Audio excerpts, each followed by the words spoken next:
Estamos comenzando una nueva semana aquí en Agenda Económica. Gracias por acompañarnos a esta hora, 8:04. Estamos iniciando nuestra edición de este día, lunes 11 de abril. Gracias por acompañarnos. Vamos rápido a nuestro resumen y empezamos a revisar los temas que marcan la agenda del día de hoy para empezar a ver el detalle ya de las informaciones. Comenzando por los detalles de la entrevista que dejó el ministro de Hacienda, Mario Marcel, quien estuvo en Tolerancia Cero, aquí en CNN Chile anoche, abordando distintos temas. Por supuesto, parte del plan de recuperación económica que ha anunciado el gobierno, la discusión también sobre la Convención Constitucional respecto al Banco Central, pero un tema que genera un dolor de cabeza para el gobierno, el del quinto retiro de los fondos de pensiones. El ministro Marcel confirmaba que si se llega a aprobar ese quinto retiro, esto podría tener un impacto de hasta 5 puntos en una inflación que ya está en niveles muy altos y lejos de la meta que se plantea el Banco Central. En unos minutos revisaremos los pasajes más destacados de la conversación del ministro Mario Marcel. Por otro lado, el diario El Mercurio hoy día publica una información de un informe elaborado por el banco de inversión Credit Suisse respecto a las proyecciones para la economía nacional. Chile crecería un poco menos de lo que había estimado previamente el banco, 2,1% para este año. De todas maneras, está algo por sobre quizás lo que espera el mercado local. Lo llamativo también de este informe es que en materia inflacionaria el banco prevé que para el mes de julio la tasa de política monetaria debería estar en torno a un 8,5%. Recién hacia el tercer trimestre podría comenzar un proceso de retroceso en este ciclo de alza de tasas que hemos visto últimamente. Vamos a revisar más detalles también en minutos. Y en materia internacional, les contamos que la guerra entre Ucrania y Rusia tras la invasión rusa está generando estragos importantes en la economía ucraniana. La invasión, el daño a las ciudades, la forma en la que ha llevado adelante la guerra rusa con la destrucción de infraestructura crítica va a provocar una caída de hasta un 45% de la economía ucraniana en este año 2022. Esto según los datos que está proyectando el Banco Mundial. Es un dato evidentemente muy importante y muy significativo del daño que va a generar en un mediano y largo plazo, y no solo con la tragedia que se vive por estos días para Ucrania. Por otra parte, Rusia también vive los coletazos de las sanciones que se le han impuesto por parte de los países occidentales. Y Standard & Poor's ha puesto una nota de calificación de riesgo de un impago selectivo para la economía rusa. Ya veremos qué significa eso y cuáles son los alcances también del anuncio. Y en la entrevista del día de hoy vamos a estar con el ministro de Agricultura, Esteban Valenzuela. Nos acompaña en algunos minutos. Vamos a conversar sobre la situación que se está viviendo a nivel global en materia de alimentos y cómo Chile va a enfrentar este escenario. El alza de precios para los cereales, los aceites, las carnes ha sido constante desde comienzos de año y se ha visto agravado en algunos casos, como en el de los cereales, por la guerra en Ucrania. Bueno, este escenario puede generar tensiones bien relevantes. ¿Qué va a hacer Chile para enfrentar ese punto de vista? Lo que va a ocurrir en los próximos meses es lo que estaremos analizando junto al ministro de Agricultura en minutos. Y cerramos rápidamente la revisión de nuestro resumen con los mercados y los datos para comenzar el día, qué es lo que ha ocurrido en Europa y en Asia, lo que vamos a ver a continuación en la siguiente gráfica, porque el escenario no es muy auspicioso para este día lunes. Al menos en Europa, donde hay retrocesos cercanos a medio punto en Londres, 0,63% en el DAX alemán, el Eurostoxx cayendo 0,16% a esta hora de la mañana. El Nikkei más temprano ya en Japón cerraron las transacciones y cayó 0,61%. La bolsa japonesa en Hong Kong hubo caídas por sobre el 3%. Datos de inflación en China en particular que han generado algo de preocupación, 1,5% de inflación para la economía del gigante asiático en el mes de marzo. Por último, el IPSA cerró con una variación de 0,08% al alza, está en 4.969 puntos. El dólar, en tanto, subió más de 30 pesos la semana pasada y cerró por sobre los 811 pesos. Bien, comenzamos revisando entonces parte de los fragmentos más destacados de la entrevista que dejó ayer Mario Marcel, ministro de Hacienda, aquí en Tolerancia Cero, donde pudo analizar distintos temas de la contingencia. Por supuesto que uno de los más relevantes tiene que ver con la discusión sobre un quinto retiro. Recordemos que esta semana ya comienza la discusión en el Congreso de este proyecto que ha sido refundido tras su paso por la Comisión de Constitución. El ministro fue bien claro respecto a este tema, extendiendo la preocupación que había manifestado antes como presidente del Banco Central, ahora en este cargo como ministro de Hacienda también manifestaba y adelantaba su preocupación con un augurio bien relevante sobre el impacto que puede tener en materia inflacionaria un quinto retiro de fondos de pensiones. Esto fue lo que dijo. Es difícil juzgar o predecir lo que puede ser el descontento social, pero lo que sí es claro es que hace 6 meses atrás el tema de la inflación no era un tema político en Chile. Hoy día sí que lo es, y lo es porque lo sienten las personas, ¿eh? Más aún, hoy día, ¿cierto? Estamos enfrentados a una decisión en la cual le podemos agregar a esa inflación que ya se siente alta, ¿cierto? Que ya está en el 9,4%, le podemos agregar fácilmente 5 puntos más de inflación. Entonces, creo que tenemos que darnos cuenta de que esa es una situación seria. Yo creo que cada vez es más gente la que está consciente de que esto es así. Claro, hay que buscar otro tipo de respuestas desde las políticas públicas, decía el ministro de Hacienda, Mario Marcel, al respecto.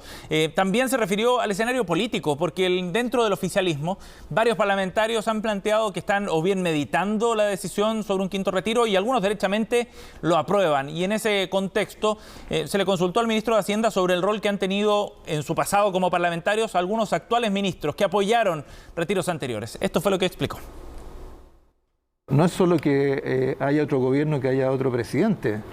Lo que ocurre es que hay un gobierno que tiene un programa que requiere una economía estable. Y aprobar un quinto retiro hoy día es generar una situación económica en la cual no va a ser posible hacer muchas de las cosas, de las reformas, de los programas que forman parte de la agenda de este gobierno. La historia no se puede cambiar, pero lo que sí se puede hacer es tomar una decisión hoy día valiente, porque los parlamentarios están sometidos a una tremenda presión en torno al tema de los retiros, tomar una decisión valiente y decir vamos a decidir algo porque es bueno para el país. Aunque sea impopular. Aunque sea impopular. Por último, Mario Marcel también se refirió al debate que se está dando en la Convención Constitucional respecto al Banco Central en particular, la institución que hasta hace algunos meses lideraba Mario Marcel. También abordó este tema y uno de los puntos que ha generado más debate, esta propuesta de una coordinación entre el gobierno y el Banco Central que está emanando desde la Convención.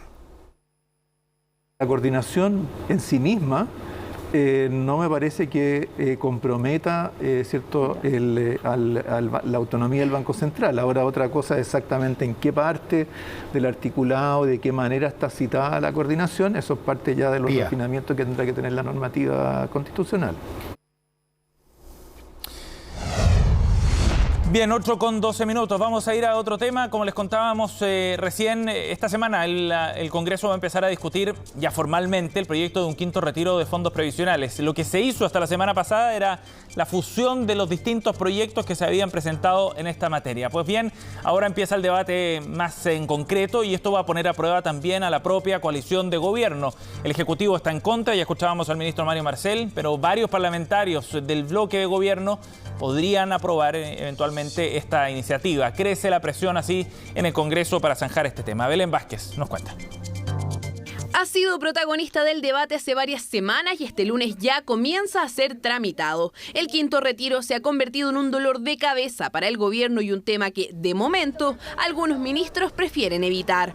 Bueno, ese es el tipo de cosas que yo no quería comentarle, pero a ver, muy corto. El plan, como lo hemos dicho un montón de veces, no tiene nada que ver con eso. El plan de recuperación inclusiva, Chile Apoya, lo que busca es responder a necesidades que tienen hoy las familias. Este lunes la Comisión de Constitución citó 2 sesiones especiales con el fin de que en la primera sus autores expongan sobre sus proyectos y en la segunda el Ejecutivo pueda dar a conocer sus puntos y argumentos que lo llevan a rechazar esta iniciativa. Creo que vienen semanas importantes de mucho trabajo para el ministro de Hacienda y para el gobierno para convencer y para tener un plan robusto de reactivación económica y de ayuda social. Yo lo he dicho en todas sus letras, si el paquete de medidas económicas no es contundente, el quinto retiro va a ser una realidad. Quienes respaldan un nuevo giro a las AFP sostienen que las familias todavía están pasando necesidades, aun cuando según estimaciones con este proyecto solo la mitad de los afiliados podría retirar entre 35 y 150 UF del sistema. Porque sabemos que todas las tardes ir a comprar al almacén de la esquina el kilo de pan es cada día más caro. Porque sabemos que ir a la feria y con el mismo dinero traes menos verduras. A falta de ayudas universales a la clase media y a los más pobres, el gobierno debe abrirse a los retiros. Proponemos el retiro de 1 millón de pesos, que no dispararía la inflación como aseguran desde Hacienda. Y es precisamente esa una de las advertencias que más se ha reiterado tanto por el gobierno, el Banco Central y diversos expertos: el impacto inflacionario que tendría esta medida. El instituto emisor proyectó que nuestro país alcanzaría los 2 dígitos a mediados de este año y el IPC de marzo arrojó un 9,4% anual. De prosperar este retiro, el ministro de Hacienda estima que podríamos incluso bordear el 15% de inflación, eso sin contar otros efectos. Un nuevo retiro de fondos de pensiones, a través del aumento que significa en las tasas de interés, significa que el Estado tiene que pagar más por su deuda. Significa un aumento permanente de pago de intereses por parte del Estado de 2.500 millones de dólares. Al Ejecutivo le está costando alinear a su coalición. Ya hay parlamentarios socialistas y comunistas que se han desmarcado de la postura oficial y se abrieron a la posibilidad de aprobar el proyecto. En ese sentido, la opción que le queda a la moneda es apoyarse en los votos en contra que entregará la oposición. Yo creo profundamente que no es el camino el retiro de las pensiones. Yo no quiero más retiros a las AFP, yo quiero que se termine el modelo de las AFP. El llamado que tenemos que hacer es a enfrentar esta crisis con responsabilidad. Nosotros no lo apoyamos antes y claro, alguien podría decir, dado que ahora está Boric, o el presidente Boric, hagámosle la trampa de hacer lo que él hizo con Piñera y tratar de dañar su gobierno, dañar el país. No lo vamos a hacer, vamos a ser serios y por lo tanto no vamos a caer en esa lógica. A pesar de ser una política de la que es contrario, el ministro Mario Marcel abrió la puerta a que, así como existe la división de fondos previsionales en caso de divorcio, pueda extenderse la misma lógica para saldar deudas por pensión alimenticia. Precisamente uno de los argumentos que también se ha usado para defender un nuevo retiro de fondos. Bien, vamos a ir a otro tema para hablar en materia internacional de lo que está ocurriendo con las economías de Ucrania y de Rusia. Sabemos que el impacto de la guerra ha sido brutal en términos humanitarios para Ucrania, pero las proyecciones de mediano y largo plazo son todavía peores. La economía ucraniana podría contraerse a la mitad este año, de acuerdo a lo que está proyectando el Banco Mundial, en un duro golpe para la economía de aquel país invadido. Esto fundamentalmente asociado al daño que ha generado y que va a generar en capacidad instalada y en infraestructura la guerra brutal que ha desatado Rusia tras la invasión a aquel país. En su última actualización económica este domingo, el Banco Mundial ha dicho que la contracción podría llegar a un 45,1%, pero todo esto va a estar sujeto a cuánto dure y cuán intensa sea la guerra en las semanas o meses venideras. El vicepresidente del Banco Mundial, la vicepresidenta Ana Verde, ha dicho que la magnitud de la crisis humanitaria desatada por la guerra es asombrosa y está asestando un golpe masivo con enormes daños a la infraestructura, lo que va a suponer luego un desafío también para el resto de los países, sobre todo de Europa, para ir con ayuda financiera masiva de forma inmediata, ha dicho el Banco Mundial, mientras lucha por mantener la economía en marcha. El Banco Mundial, en tanto, prevé que la economía rusa se contraiga en un 11,2%, pero ya se empiezan a ver también los efectos de las sanciones que se están aplicando sobre aquel país, porque la agencia de calificación de crédito Standard & Poor's colocó a Rusia en una situación de impago selectivo para su deuda externa después de que el país ofreciera solamente rublos para el pago de los bonos que están denominados en dólares. Bien, 8:17, nos vamos a hacer una pausa. Al regreso, en la entrevista de hoy estaremos con el ministro de Agricultura, Esteban Valenzuela. Volvemos de inmediato.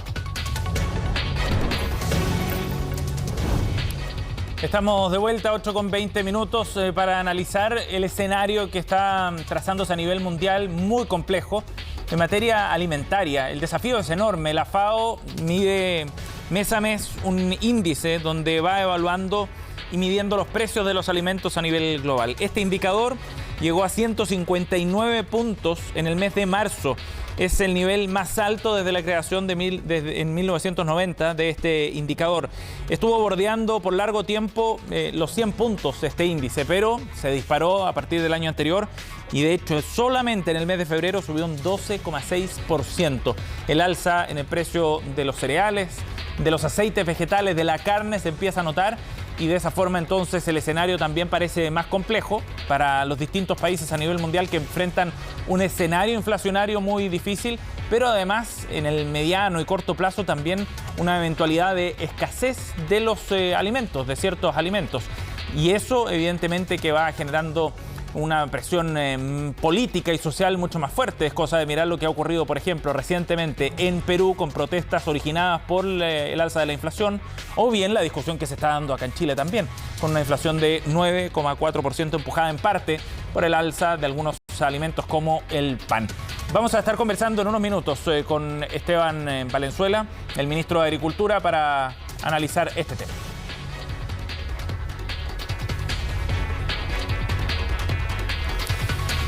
Bien, 8:22. Vamos a cambiar de tema mientras retomamos la conversación con el ministro de Agricultura para analizar el debate sobre el salario mínimo en nuestro país. Recordemos que el gobierno ha planteado el objetivo de llegar hasta 400.000 pesos en el salario mínimo de aquí a fines de este año. Pero viene un reajuste pronto. Ahora a fines de mes tiene que presentar la propuesta porque en mayo corresponde el primer reajuste. ¿Cuánto se podrá acercar? ¿Qué instrumentos también podrían servir para cumplir ese objetivo? Parte del debate que revisamos en la siguiente nota. Jessica y Francisco acaban de comenzar con un pequeño negocio de pollos asados con el que buscan cumplir el sueño de crear su propio emprendimiento. Bueno, quiero llegar a tener un local donde yo pueda hacer de todo lo que yo necesito para mi sueño, es empezar con esto, con comida y tener mi negocio, mi propio negocio.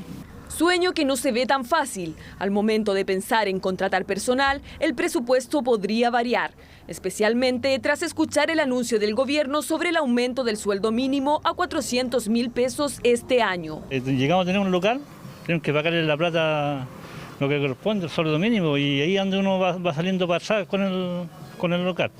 A diferencia de los grandes empresarios que no han visto con malos ojos la idea, pequeños emprendedores y locatarios sostienen que a pesar de considerar necesario el aumento, es algo que les podría afectar. Bueno, todo trabajador que necesita, ¿cierto?, un buen sueldo. O sea, en ese está bien, pero para nosotros, como somos que muy chicos todavía, la verdad es que no nos conviene. Si se genera un aumento de lo que es los salarios mínimos, van a seguir aumentando, porque obviamente suben todos los costos de producción. Desde el gobierno aseguraron medidas especiales de apoyo para enfrentar este reajuste en las pequeñas empresas, como la creación de programas de recuperación y de acceso al crédito. El proyecto de ley sobre el reajuste del salario mínimo se va a ingresar dentro del mes de abril por mandato legal para empezar a regir el nuevo reajuste a partir del 1 de mayo. Eso lo queremos hacer previo acuerdo con las organizaciones sindicales, que nos parece muy importante recoger su opinión. Y por cierto, también concordar los términos de lo que será tanto el reajuste como otras temáticas laborales. Actualmente hay cerca de 850.000 MIPYMES en Chile. Muchas de ellas han tenido una caída económica debido a la pandemia de un 50%, situación que dificulta aún más la posibilidad de pagar sueldos más altos. Nosotros le hacemos un llamado al presidente de la República, al presidente Boric: presidente, reciba los gremios MIPYME.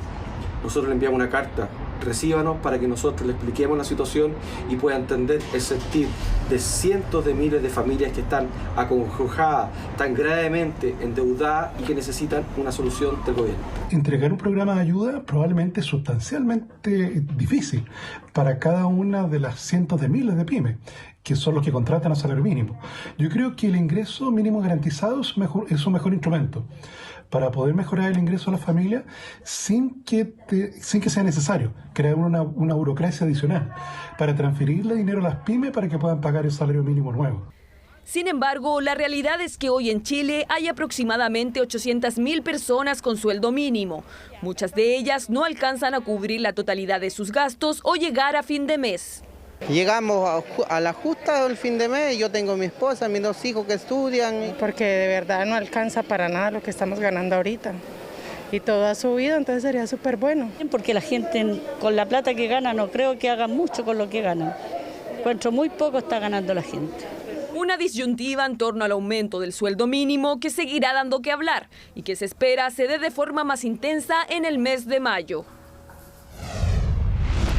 Bien, vamos a ir a otro tema, 8:26. En el trabajo de la Convención Constitucional en la Comisión de Medio Ambiente fue despachado al Pleno una serie de normas referidas a la actividad minera, un tema que ha generado preocupación en la industria por algunas de las orientaciones que han planteado este tipo de normas. En esa línea, la instancia aprobó el artículo que plantea que el Estado tiene el dominio absoluto y exclusivo de todas las sustancias minerales metálicas y no metálicas.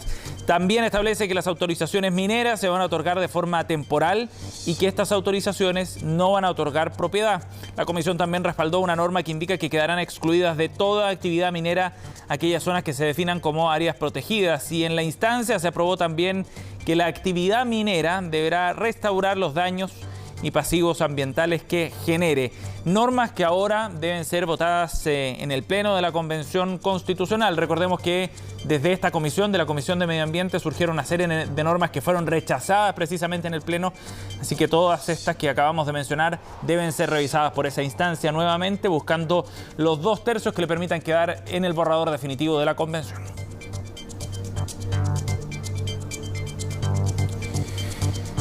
Bien, 8:27. Cerramos Agenda Económica. Gracias por acompañarnos. Seguimos en unos minutos con las informaciones en Noticias Express. Que tengan un buen día.